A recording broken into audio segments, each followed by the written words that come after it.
Assalamualaikum warahmatullahi wabarakatuh. Waalaikumsalam. Alhamdulillahi rabbil alamin.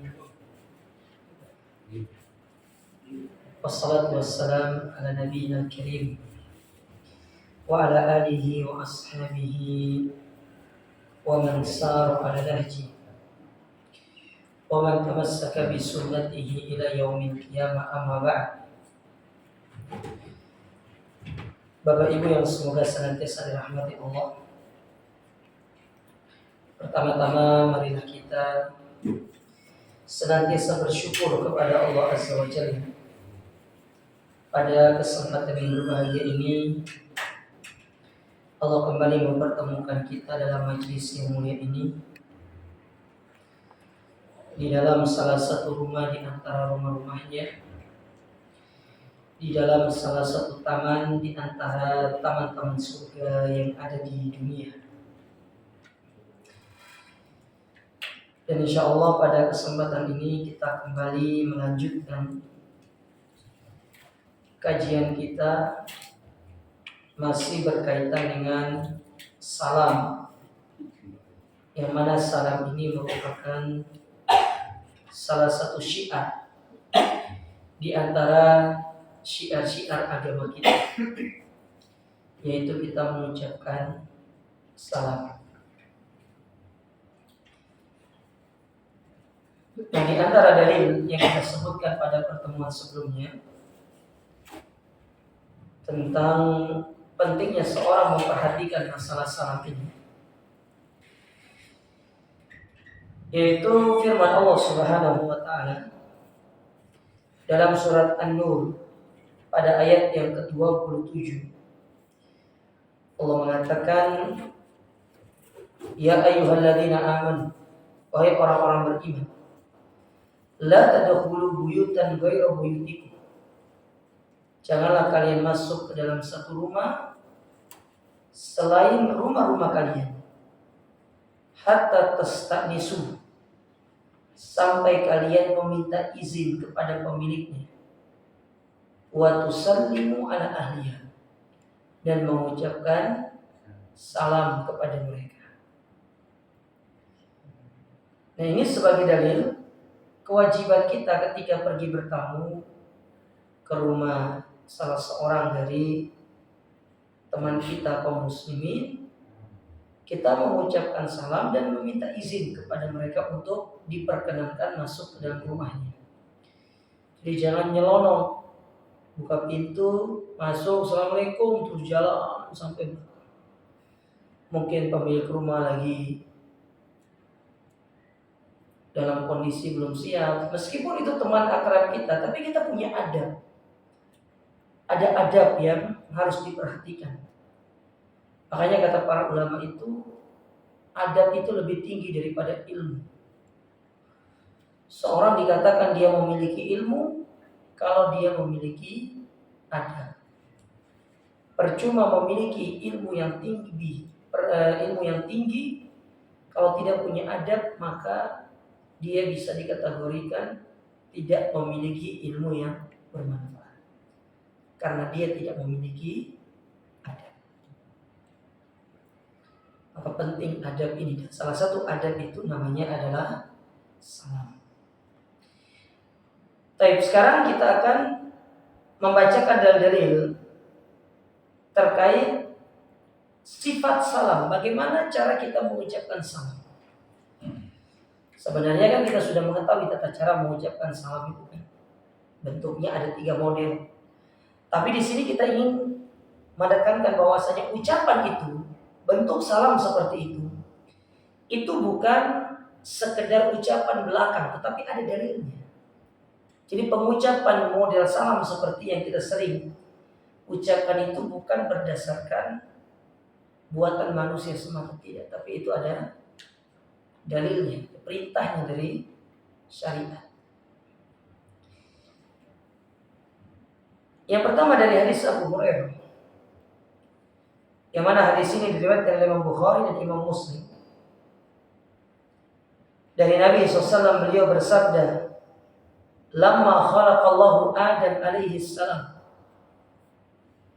tatkala Allah menciptakan Nabi Adam,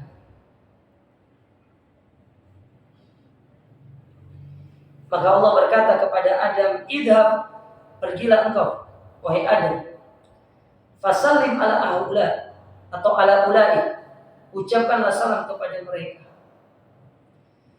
yaitu nafarun minal malaikati julus, kepada para malaikat yang sedang duduk. Nah, dari sini kita tahu malaikat itu juga duduk sama seperti manusia. Tetapi duduknya modelnya seperti apa? Allah. Karena kita tidak tahu sifat duduknya malaikat itu seperti apa. Tetapi malaikat itu mereka duduk. Entah duduknya di atas bangku, di atas karpet, kita tidak tahu. Tapi di sini Nabi mengatakan nafarun minal malaikati julus, yang mana mereka itu para malaikat sedang duduk. Fastami, maka dengarkan. Istima, dengarkan dengan seksama. Jadi bukan sekedar dengar. Beda antara isma wastami, itu beda. Kalau isma, dengarkan, itu bisa jadi tidak dalam kondisi yang fokus. Bisa jadi mendengarkan dengan biasa-biasa saja. Tapi kalau istami, itu dengarkan, pasang telinga dan pasang hati. Itu maksudnya istami. Jadi ada perbedaan makna. Meskipun kalau kita buka kamus dalam bahasa Indonesia ya, sama-sama artinya dengarkan, tetapi ada perbedaan antara isma dengan istami. Istami, perhatikan, dengarkan dengan seksama. Ma yuhyunaka fa innaha tahiyyatuka wa tahiyyatu dzurriyyatik. Apa yang mereka ucapkan kepadamu? Ya, penghormatan apa yang mereka ucapkan kepadamu, yang mana nanti penghormatan itu akan menjadi penghormatanmu dan juga penghormatan anak keturunanmu kelak. Faqal, maka dia pun mengucapkan salam kepada para malaikat, assalamualaikum. Faqalu, maka malaikat menjawab, assalamu alayka wa rahmatullah. Fazaduhu wa rahmatullah.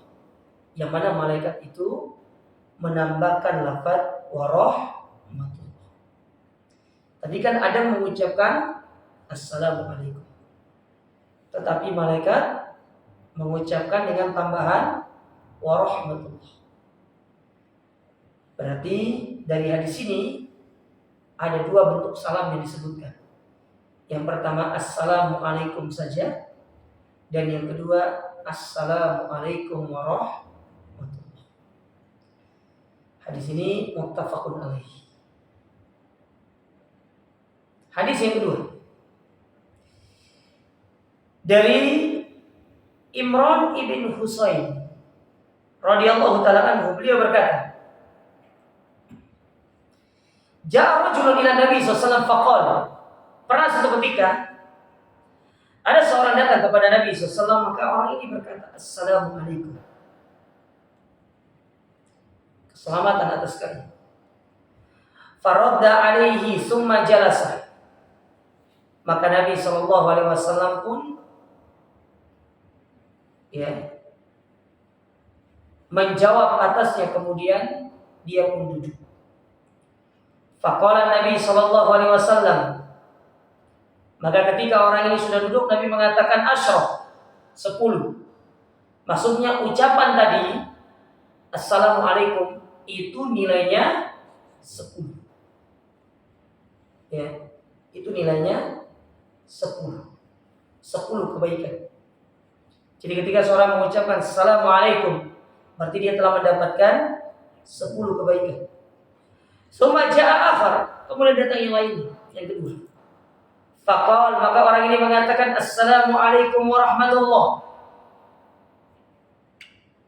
Dia mengucapkan dalam bentuk menambah warahmatullah. Faradda alaihi, Nabi pun menjawab. Fajalah, selalu dia duduk. Faqal, Nabi mengatakan isyru. Dia mendapat 20 kebaikan. Berarti assalamualaikum warahmatullahi diberi 20 kebaikan. Tsumma jaa'a, datang yang ketiga. Faqala, maka dia mengatakan assalamualaikum warahmatullahi wabarakatuh, sempurna. Faradda alaihi fajalasa, maka Nabi pun menjawab. Dia pun duduk orang itu. Faqal, maka Nabi mengatakan salafu. Maka balasannya adalah 30. Nah, dari hadis ini ada bentuk salam yang ketiga, yaitu assalamualaikum warahmatullahi wabarakatuh. Kemudian Nabi menyebutkan tingkatan-tingkatannya. Kalau kita mengucapkan assalamualaikum berarti kita mendapatkan 10 kebaikan. Kalau kita mengucapkan assalamualaikum warahmatullahi, kita mendapatkan 20 kebaikan. Dan kalau kita mengucapkan secara sempurna assalamualaikum warahmatullahi wabarakatuh, maka kita mendapatkan 30 kebaikan. Hadis ini diriwayatkan oleh Imam Abu Dawud dan juga Imam At-Tirmidzi. Jadi kedua hadis ini menjelaskan tentang sifat salam yang disunnahkan. Jadi ada 3 model. Assalamualaikum, assalamualaikum warahmatullahi, assalamualaikum warahmatullahi wabarakatuh. Cuma ada model salam yang sering saya dengar itu assalamualaikum warahmah. Kenapa enggak warahmatullah? Kenapa cuma warahmah saja? Ya, kenapa nanggung? Ini kira-kira berapa pahalanya? 15 berarti. Iya. Ke warahmah gitu kan? Maka wallahu a'lam, model salam seperti ini sebaiknya tidak dilakukan. Karena contohnya itu sampai warahmatullah. Karena sulit kasih pahalanya nanti 15 atau 20 kan nanggung gitu. Ya. Apa salahnya kita bilang assalamualaikum warahmatullahi, waalaikumsalam warahmatullahi, gitu aja. Nek waalaikumsalam warahmatullahi. Kaget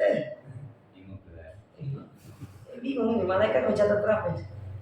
Ini 15 atau 20 gitu. Atau 17,5. Jadi serba nanggung. Jangan tanggung-tanggung gitu. Kadang-kadang kita suka yang nanggung-nanggung.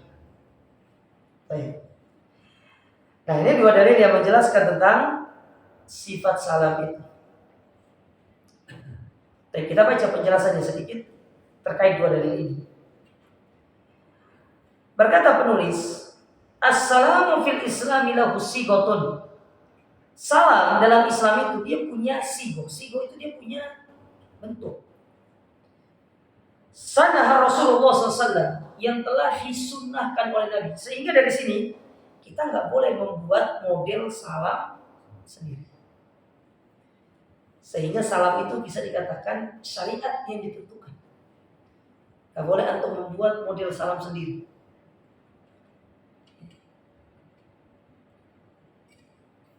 Tidak diperbolehkan. Cuma modifikasi dikit tuh boleh. Karena nanti ada kaitannya dengan domir. Kalau untuk pernah belajar bahasa Arab ada domir. Contoh ya, kan kita sering mengucapkan assalamualaikum toh. Assalamualaikum. Nah, kum itu bisa dimodif dengan mengatakan kalau satu orang laki-laki assalamualaikum. Kalau kepada satu orang wanita assalamualaiki. Kalau kepada 2 orang assalamualaikum. Kalau kepada 3 orang atau lebih laki-laki assalamualaikum. Kalau kepada 3 orang atau lebih perempuan assalamualaikunna. Cuma kadang kalau orang belum belajar bahasa Arab ya ribet. Assalamualaikum. Oh, iya. Ya assalamualaikum aja. Sudah, lebih gampang. Biar antum tidak usah belepotan nanti. Sudah assalamualaikum sudah. Tidak ada masalah. Dan itu dimaafkan. Karena memang itu yang datang dari Nabi SAW. Cuma kalau dari sisi ilmu bahasa itu boleh dimodif. boleh dimodif dan sah seperti itu. Tidak ada masalah. Cuma kalau diganti nanti itu repot. Misalkan nih, ya rahmatullah wassalamualaikum wabarakatuh. Nah ini repot ini. Boleh kalau ini. Karena bukan begitu caranya. Jadi bentuknya itu datang dari Nabi. Wa akhbaru anna Allah syara'a li Adam alaihi salam wa dzurriyyatihi. Yang mana Nabi mengabarkan kepada kita salam ini merupakan perkara yang diajarkan oleh Allah kepada Nabi Adam. Sehingga kita bisa simpulkan ucapan salam assalamualaikum warahmatullahi ini sudah ada sejak zaman Nabi. Sudah ada. Karena dari hadis Abu Hurairah tadi bahwasanya malaikat itu atau Nabi Adam diperintahkan pergi ke malaikat untuk mengucapkan salam. Lalu malaikat mengajarkan yang bentuk yang berbeda. Assalamualaikum warahmatullahi. Sehingga ucapan salam ini bisa dikategorikan sebagai salah satu ajaran yang memang sudah ada di zaman Nabi Adam. Dan bisa kita simpulkan juga para nabi-nabi terdahulu sebelum Nabi Muhammad, mereka pun mengucapkan salam yang sama. Salam yang sama. Karena di sini dikatakan salamnya itu akan engkau gunakan dan juga anak keturunan. Kan dikatakan begitu. Dikatakan seperti itu. Wahia ayyakul al-muslim, yang mana seorang muslim mengatakan assalamualaikum warahmatullahi wabarakatuh. Wa hadha huwal afdal. Jadi mengucapkan secara sempurna ini yang paling afdal. Fa in iktasara ala salami alaikum. Namun apabila seseorang itu dia meringkas salamnya dengan mengatakan assalamualaikum atau assalamualaikum warahmatullahi fayakfi, maka cukup. Tidak ada masalah. Ya, tidak ada masalah. Akan tetapi sangat dianjurkan kalau mengucapkan secara sempurna. Karena pahalanya lebih gede. Cuma ini yang masih belum terpatri dalam diri kita. Maksudnya gini, kita kalau dalam urusan ibadah itu suka cari yang simpel-simpel. Tapi coba kalau urusan dunia, cari yang terbaik. Kalau dalam urusan dunia contohnya, baju cari yang terbaik, kendaraan cari yang bagus. Kalau bisa yang paling bagus. Tapi giliran ibadah, cari yang paling ringan. Ya Ustaz, yang penting assalamualaikum sudah dapat pahala. Ya. Disuruh sholat malam, yang penting witir 1 rakaat. Kan yang penting sholat Ustaz. Nah ini. Kadang-kadang kita sulit untuk menerapkan perkara yang terbaik itu dalam urusan ibadah. Tapi coba urusan dunia, tak mau yang jelek, maunya yang paling bagus. Kalau bisa tidak ada yang lebih bagus daripada dia. HP cari yang bagus, mau rumah cari yang bagus, gak mau yang second. Istri cari yang gak mau yang second. Kita itu dalam urusan dunia seperti itu. Tapi giliran dalam urusan akhirat cari si paling gampang. Dan itu kita lihat dalam diri kita saja, tidak usah jauh-jauh lagi. Kadang-kadang kita berdoa gitu kan. Ya. Kalau kita doanya itu biasa-biasa aja. Bukan yang sampai pada kualitas yang tinggi. Dulu para sahabat itu kalau berdoa, para salaf, orang-orang soleh juga mereka berdoa, ya Allah, ya masukkan saya surga tanpa hisab, tanpa adab. Kalau kita, ya Allah, penting nonton surga sudah bisa. Emperannya buat nopo-nopo sudah. Oh ya doanya. Sementara orang dulu kalau berdoa itu mereka ingin minta surga Firdaus. Kenapa? Karena mereka tahu surga Firdaus itulah puncak kenikmatan di dalam surga. Sekarang andai kata kita disuruh pilih kapling rumah, disuruh milih loh, bukan suruh beli, suruh milih. Ada 10 kapling rumah, 10 rumah lah yang sudah dibangun. Ada 1 rumah yang paling besar. Kira-kira dari 10 rumah itu ada 1 rumah yang paling besar. Atau pilih yang mana? Yang paling besar atau yang kecil? Ada yang untuk pilih yang paling besar. Itu dunia. Tapi giliran urusan akhirat, Yang penting sedekah Ustaz. Nilai nggak masalah, 2.000. Yang penting sedekah. Kita seperti itu. Padahal kita mampu untuk bersedekah lebih besar daripada itu. Tapi kita tidak mau memotivasi diri kita. Karena itu tadi, yang penting. Daripada tidak sama sekali katanya. Orang beriman tidak begitu. Dia harus meningkatkan kualitas dirinya. Kalau hari ini dia sudah sedekah 2.000, paling tidak 2 hari atau seminggu kemudian dia harus memiliki azam. Kalau minggu ini 2.000, minggu depan saya harus 5.000. Harus gitu. Ya jangan malah hari ini Patimura, besok keluar di bawahnya Patimura. Ya, repot. Ya. Nah ini yang perlu sekiranya dievaluasi, diperbaiki dalam diri-diri kita. Baik. Apa pelajaran yang bisa kita ambil dari 2 hadis tadi? Yang pertama, anna sighatas salami al-masnun hiya assalamu alaikum. Bahwasanya asal salam itu adalah hanya ucapan assalamu alaikum, itu saja. Itu asal muasalnya. Assalamu alaikum. Ini yang pertama faedahnya. Jadi asal muasal salam itu adalah ucapan assalamu alaikum. Pelajaran yang kedua, in zada wa rahmatullah fa huwa afdal. Kalau dia menambah dengan ucapan wa rahmatullah, maka ini lebih afdal. Wa in zada wa rahmatullahi wa barakatuh fa huwa afdalul afdal.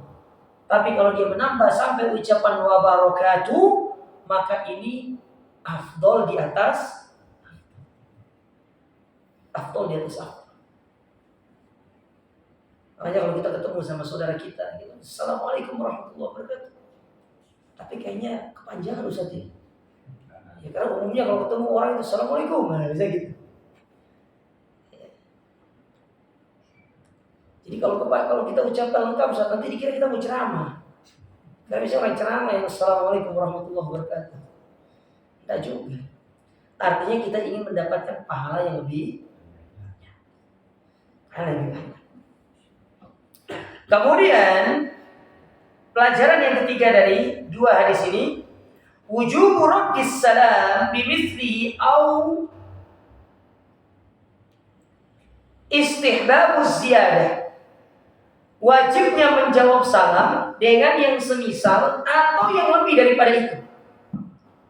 Jadi kalau ada teman mengucapkan assalamualaikum, paling tidak antum jawab waalaikumsalam atau yang lebih afdal. Sekarang kalau dia mengucapkan assalamualaikum warahmatullah, berarti di situ antum paling tidak menjawab waalaikumsalam warahmatullah atau waalaikumsalam warahmatullahi wabarakatuh. Paling repot ini. Kalau teman antum mengucapkan assalamualaikum warahmatullahi wabarakatuh, antum tidak punya pilihan selain mengucapkan yang sama. Ya. Karena kalau mengucapkan kurang daripada itu, khawatirnya antum jatuh ke dalam sifat kikir. Jadi kikir itu bukan hanya masalah harta, duit, fulus, tapi juga kikir dalam masalah salam. Makanya kan Nabi SAW ketika menyebutkan jenis-jenis kikir, jenis-jenis pelit itu bukan hanya dalam masalah uang, tapi Nabi pernah mengatakan wal bakhil min ummati. Adapun orang bakhil dari umatku, idza dzukirtu indahu falam yusalli alayya. Apabila dia mendengarkan namaku disebutkan lalu dia tidak berselawat, ini orang bakhil. Padahal mengucapkan selawat itu pakai uang atau tidak? Tinggal ngomong sallu ala nabi. Ya, wala mengucapkan. Padahal kita sering mendengarkan nama Nabi SAW. Tidak kita katakan Allahumma salli. Orang kalau ngerti manfaat dari selawat itu, dia ketika mendengar nama Nabi, dia pasti akan selalu berselawat kepada Nabi. Ustaz, apa memangnya manfaat selawat itu? Manfaat itu selawat itu jemaah, salah satunya menyebabkan kita mendapatkan syafaat di hari kiamat. Jadi orang yang sering berselawat, semakin besar kesempatan dia untuk mendapatkan syafaatnya Nabi di hari kiamat. Kita butuh syafaat untuk selamat. Di saat tidak ada amal soleh yang membantu kita, salah satunya kita bisa minta syafaatnya Nabi. Gitu jemaah. Baik, ini sifat salam. Disebutkan dalam dua dalil ini. Dalil yang pertama tadi hadis Abu Hurairah, dan dalil yang kedua dari hadis Imran ibn Husain. Sudah habis waktunya belum? Oh, belum. Silakan. Baik, kita pindah ke pembahasan berikutnya. Masih berkaitan dengan salam. Yaitu min adabis salam. Di antara adab salam.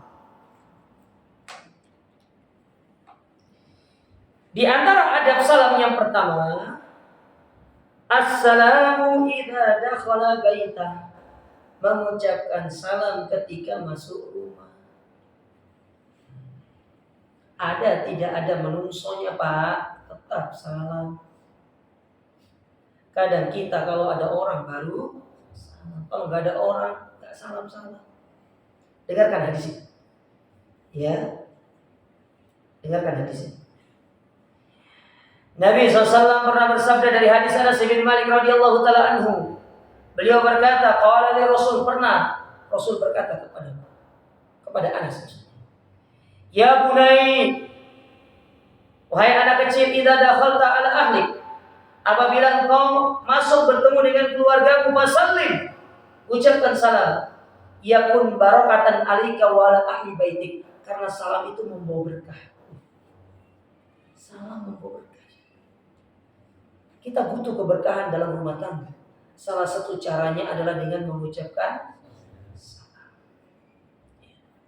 Dan juga ada hadis yang lain yang menyebutkan tentang kenapa harus mengucapkan salam sebelum masuk rumah.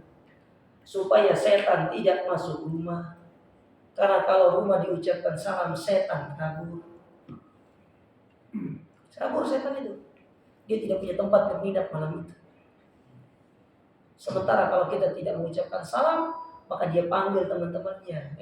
Sini. Ono hotel gratis. Ayo masuk. Makanya panas rumahnya itu. Setan banyak di rumahnya. Masuk rumah nggak pernah mengucapkan salam. Apalagi sudah kebelet. Itu tidak usah salam, sudah sandal itu nggak tahu tempatnya. Itu sudah di atas loteng itu. Saking kebeletnya. Jadi masuk rumah ucapkan salam. Yang kedua, assalamu ala sibyan. Dianjurkan ketika kita melewati anak kecil mengucapkan salam. Masih dari Anas bin Malik, beliau menceritakan annahu, bahwasanya Rasul SAW marra ala sibyan, pernah melewati anak kecil, fasallama alaihim, maka Nabi mengucapkan salam kepada mereka. Wa qala, dan kata Anas bin Malik, karena Rasul SAW yaf'alu, Nabi benar-benar melakukan itu. Dan ini menunjukkan tawadhunya Nabi SAW. Karena Nabi mengucapkan salam kepada anak kecil. Coba kita ketemu dengan anak kecil, jarang kita sapa. Bukan sekedar salam, sapa aja jarang. Padahal dengan kita mengucapkan salam kepada mereka, ada nilai tarbiyah di situ. Kita sedang mengajarkan mereka. Dengan kelak nanti kalau mereka dalam posisi seperti kita sedang berada di atas kendaraan melewati mereka, mereka akan mengucapkan salam kepada orang-orang yang dilewati. Jadi ada nilai pendidikan di situ. Bukan Nabi caper kepada anak-anak, tidak. Tapi Nabi mengajarkan sama mereka. Gini loh caranya. Adab itu seperti ini. Kadang-kadang kita kalau mau lewati anak kecil itu bukan salam, ngebel, tet gitu kan. Anak-anak lagi main bola. Ya namanya juga anak-anak main bola di jalan wajar. Disitulah kita mencoba mengajarkan adab kepada mereka. Assalamualaikum. Jarang dan kita seperti itu. Ya. Ini juga nasihat untuk diri saya pribadi. Ya. Karena kadang-kadang juga ya, terluput dari diri kita untuk mengucapkan salam. Tapi kita berusaha untuk bagaimana menerapkan hal itu. Ya, kita berusaha. apalagi kepada putra-putri kita. Ucapkan salam kepada mereka. Assalamualaikum. Akhirnya mereka kalau pergi sekolah, pergi apa, mau pergi kemana-mana, mereka mengikuti cara kita kalau keluar rumah mengucapkan salam. Mereka mengikuti gaya kita. Dan ini bentuk pendidikan yang terbaik yang diberikan kepada anak-anak.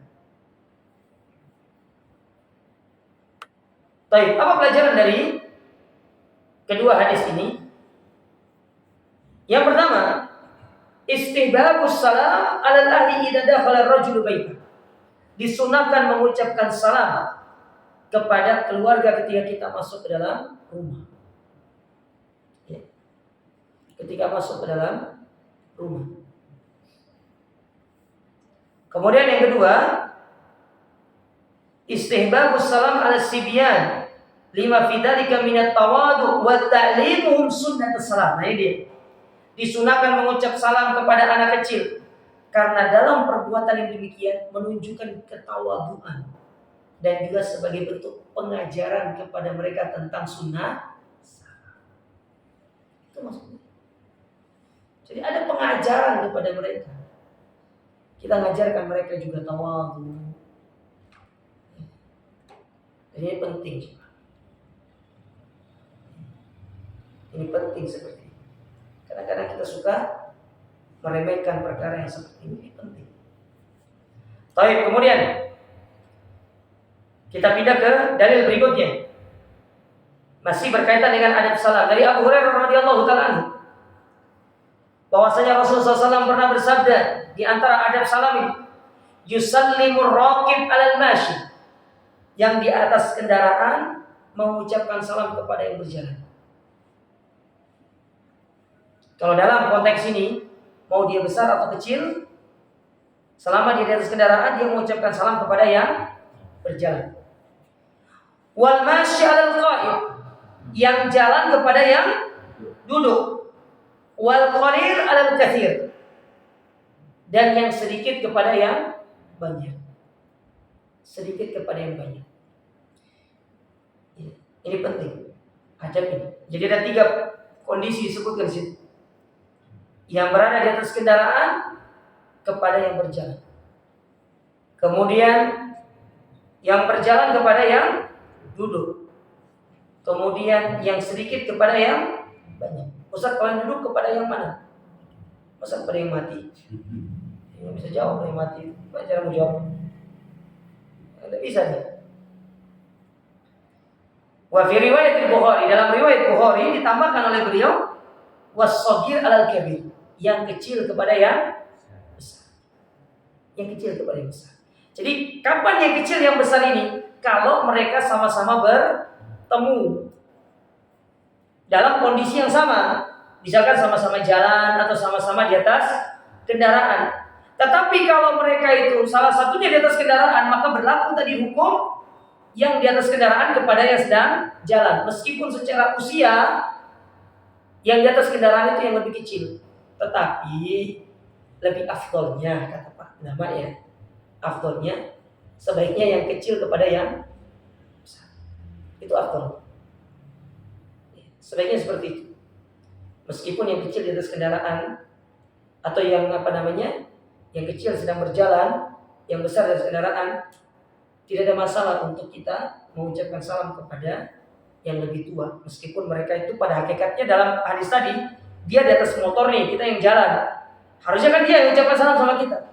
Tapi di antara bentuk adab yang agung, tidak apa-apa kita yang kecil mengucapkan salam kepada yang lebih tua. Tidak ada masalah. Ya, ihtiramul akabir. Kita menghormati yang lebih tua. Dan itu tidak ada salahnya. Ya, tidak ada salahnya.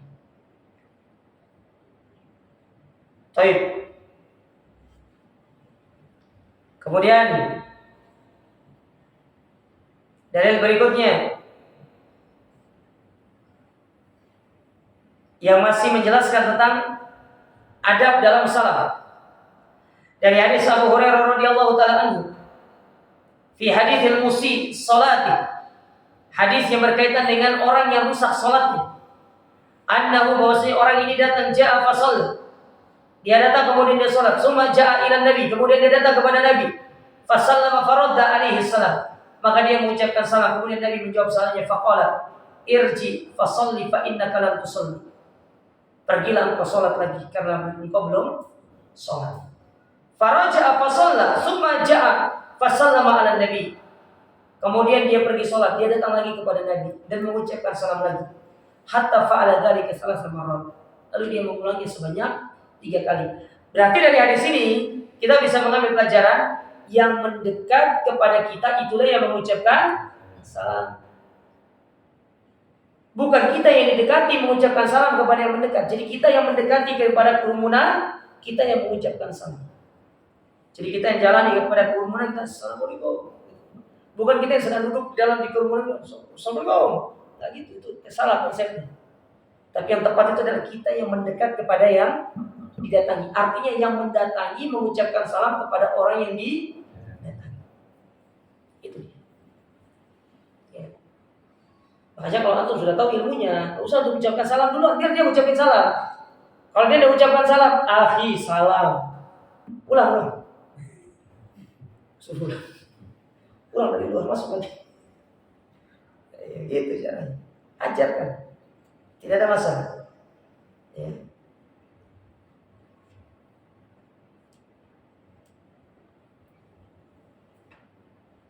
Kemudian ada berikutnya. Nah ini nih. Ini yang terkadang kita hampir tidak mempraktekkan. Ya. Mungkin antum juga belum pernah dengar.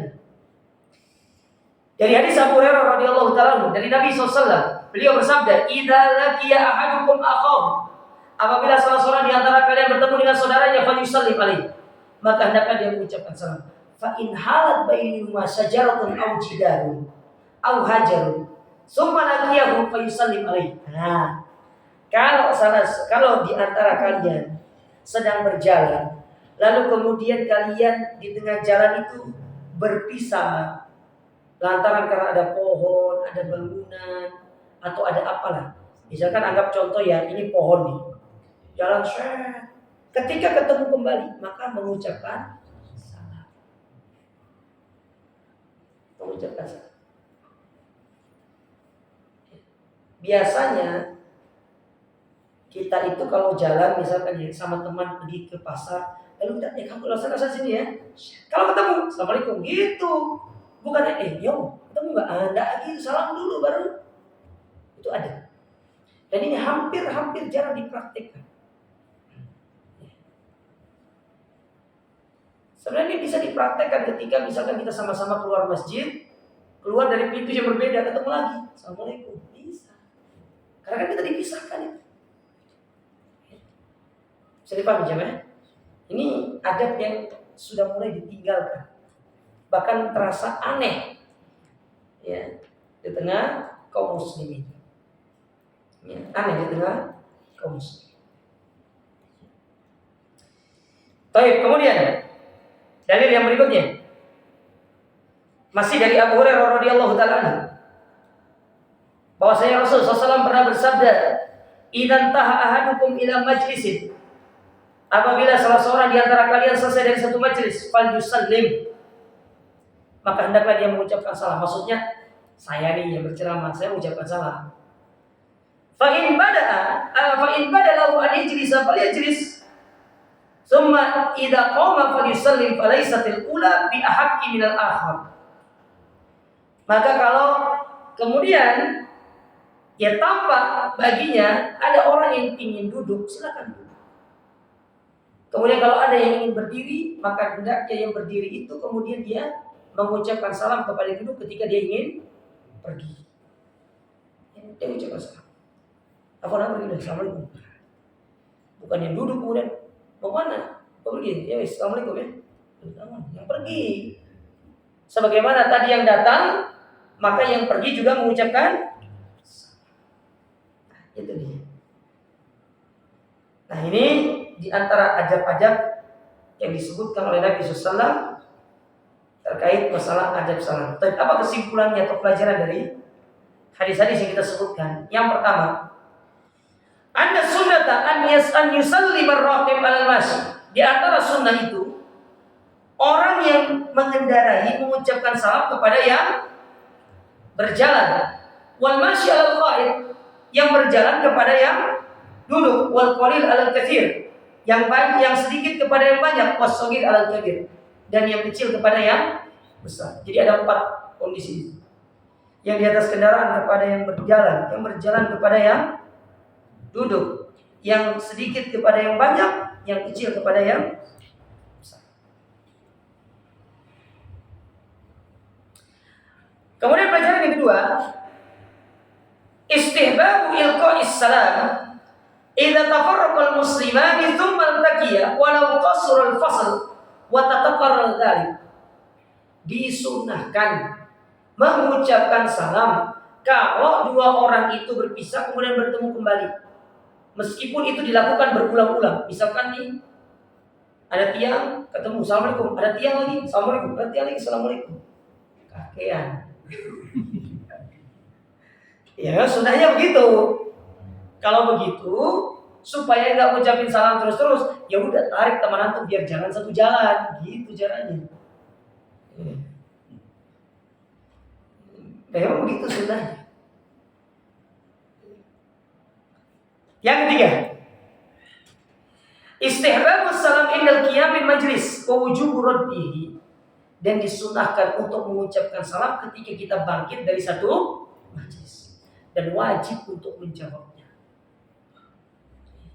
Assalamualaikum. Kita yang duduk nih, Waalaikumsalam. Nah, ini yang berkaitan dengan adab salam. Saya tambah lagi satu pembahasan, yang mana pembahasan ini penting, yaitu tahrimu ibtida'il kufari bisalam. Larangan dari memulai untuk mengucapkan salam kepada orang kafir. Jadi memulai salam kepada mereka tidak boleh. Tapi kalau mereka mengucapkan salam kepada kita, boleh dijawab, tetapi ada tata cara. Kita baca di sini. Dari Abu Hurairah radhiyallahu taala anhu, bahwasanya Rasulullah SAW pernah bersabda, "La tabda'ul yahuda walan nasara bisalam." Jangan kalian mendahului untuk mengucapkan salam kepada Yahudi dan Nasrani. Wa idza lakitum ahadahum fit thariq fattarruhu ilal adya. Apabila engkau bertemu mereka di satu jalan, maka pepetlah dia sampai ke tempat yang paling sempit. Masalahnya ini kalau Islam kuat, tapi kayaknya tidak bisa dipraktekkan di Indonesia. Kalau untuk pepet nanti dipepet paling lembut. Ya. Tapi kalau Islam itu lagi berkuasa, seperti yang terjadi di zaman Nabi SAW, di zaman para sahabat, Islam berjaya, bahwasanya kaum muslimin itu mereka menguasai jalan. Adapun orang kafir disuruh berjalan ke paling pinggir. Tapi kalau dalam kondisi kita sekarang hidup di negara kesatuan Republik Indonesia tercinta ini, sepertinya tidak bisa. Ya, antum jangan nanti antum tahu itu dia orang kafir, antum pepet motornya ke pinggir, lalu dia masuk dalam got, ya siap-siap bertemu di kantor polisi. Ini kalau kondisi kaum muslimin itu kuat, menguasai. Dalam kondisi kita kan tidak menguasai. Kita jumlahnya tok yang banyak, tetapi kualitas kita kaum muslimin sangat buruk sekali. Karena yang terjadi dalam diri kita itu banyaknya proses atau banyaknya bentuk tasyabbuh. Tasyabbuh itu menyerupai orang-orang kafir. Baik dalam akidah, dalam ibadah, dalam muamalah, dalam akhlak atau perangai. Ada 4 kategori yang kita tidak sadar kita tasyabbuh dengan orang-orang.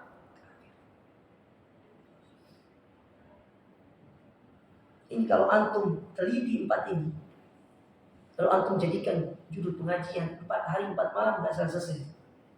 Saking banyak. Contoh sederhana masalah muamalah. Kita berinteraksi,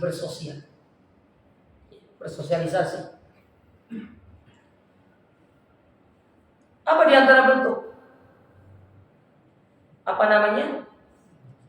Tasyabbuh dengan orang-orang kafir dalam masalah muamalah. muamalah jual beli. Yang mana orang kafir itu nggak peduli halal haram sikat, dan itu diikuti oleh kaum muslimin. Ustaz, susah saat nyarinya halal haram, seperti sikat semua urusan yang haram besok kita istighfar sama Allah. Besok kan. Emang dikira hidupnya itu sampai besok? Kan nggak ada yang jamin usia kita sampai besok.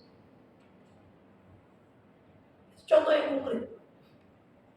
Muamalah jual beli, kecurangan, penipuan. Sebagaimana orang-orang kafir mereka curang dalam jual belinya. Orang Islam lebih parah. Lebih parah. Ini terjadi. Dan ini yang merusak kaum muslimin itu. Kita menyerupai kebiasaan orang-orang kafir, lalu kita adopsi masuk ke dalam kebiasaan kaum muslimin, itu yang kemudian menjadikan kaum muslimin itu menjadi lemah, menjadi hina. Dan itu sudah diwasiatkan oleh Nabi SAW jauh-jauh hari dengan mengatakan, sallallahu alaikum dzullan la tunsiu ankum hatta tarji'u ila dinikum.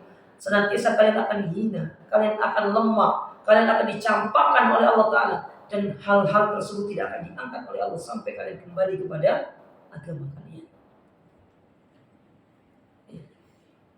Dan ketika Abu Bakar menjawab suratnya Abu Ubaidah yang meminta kepada Abu Bakar agar dikirimkan bantuan pasukan, maka Abu Bakar mengatakan dengan begitu bijaknya, yang mengalahkan kalian bukan kekuatan musuh.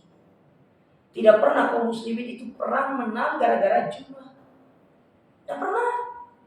Antum cari perang apa coba? Kaum muslimin menang gara-gara jumlah. Gak ada. Perang Badar 300 lawan 1000. Perang Uhud 10.000 lawan berapa? Bahkan ada 1.000 lawan berapa? 1.000 lawan 10.000. Perang Yarmouk, perang apa? Tidak pernah menang kaum muslimin itu dari sisi jumlah. Kalau bahasanya pengamat sepak bola itu tidak pernah menang secara head to head katanya. Tidak pernah. Tentu kira kaum muslimin dulu jumlahnya banyak, enggak. Tapi yang menyebabkan kaum muslimin itu menang karena mereka itu bertakwa. Tidak ada kemaksiatan dalam tubuh mereka, itu yang memenangkan. Makanya kata Abu Bakar, aku khawatir yang mengalahkan kalian itu bukan jumlah mereka, tetapi maksiat yang mereka lakukan, itu kalian lakukan. Inilah yang mengalahkan kalian. Kemaksiatan, dosa-dosa yang kalian lakukan di dalam tubuh kaum muslimin, itu yang kemudian menghinakan kalian, itu yang mengalahkan kalian dan benar. Para sahabat itu, mereka dimenangkan oleh Allah karena ketaatan mereka.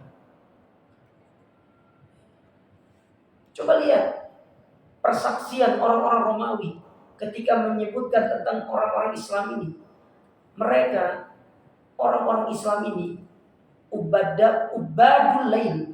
Mereka adalah hamba di malam hari. Mereka sholat tahajud. Tetapi apa kata mereka di siang hari? Furushun nahar.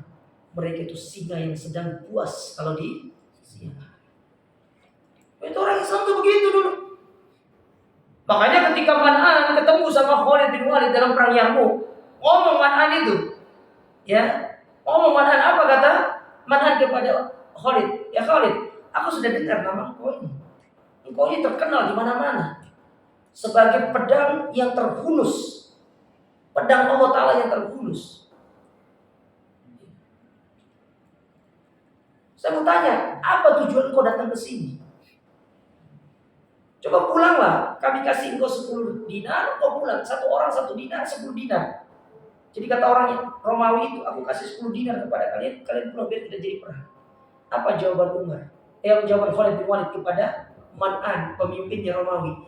Kami dengar orang Romawi itu darahnya segar-segar. Dan kami ini pasukan suka menghirup darah segar.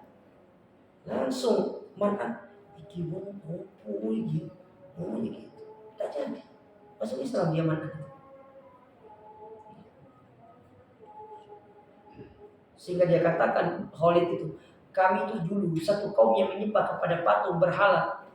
Islam datang memuliakan kami dan kami mendedikasikan diri kami untuk agama Islam. Tapi Allah alam, ini yang mungkin kita bisa ambil. Insyaallah kita lanjutkan nanti pada pertemuan berikutnya terkait masalah larangan dari mengucapkan salam kepada orang-orang kafir. Wallahu a'lam bishawab. Aku qouli hadza subhanakallahumma rabbana bihamdika asyhadu an la ilaha illa anta astaghfiruka wa atubu ilaik. Wassalamualaikum warahmatullahi wabarakatuh.